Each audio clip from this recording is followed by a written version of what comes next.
السلام عليكم. يقول لك ترامب يعتزم انه يدفع اي دولة تستضيف قاعدة امريكية عسكرية على اراضيها كامل مبلغ الاستضافة. لا مش كذا وبس، زائد 50% قيمة حصولهم على هذا الامتياز. قطرستان فصل التركشن، شو ميله دفعي له. عاد طبعا بعد هذا المصاب الجلل اكيد ان التح راح يتصل بالرئيس الامريكي. السلام عليكم ترامب. عليكم السلام تح.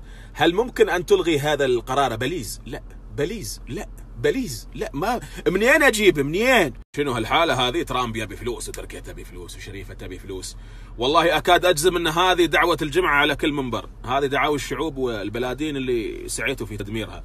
ما يقولون اللهم من اراد بالمسلمين وبلاد المسلمين سوءا فاجعل تدبيره تدميره واشغله بنفسه. مليار مسلم يقول امين. مستحيل تخطيكم، فانتم حاليا مشغولين بنفسكم. من هالحال ورده ان شاء الله. عاد قاعده العديد اثقل شيء في قطر، يعني هي اللي عطنها الوزن الاستراتيجي. هي لا، هي مسويتها وزنيه في البحر. تخيل ما يدفعون وتنسحب عنهم القاعده. والله تقول جيت سكي ساحبين عن الماكينه. تشوف قطر ضربه ويل في البحر مشتله. عاد الامير الوالد خلاص بدون ثقل استراتيجي. تشوف الجثه من سدحه والسيقان مشتله فوق، تقول سكان هارلي.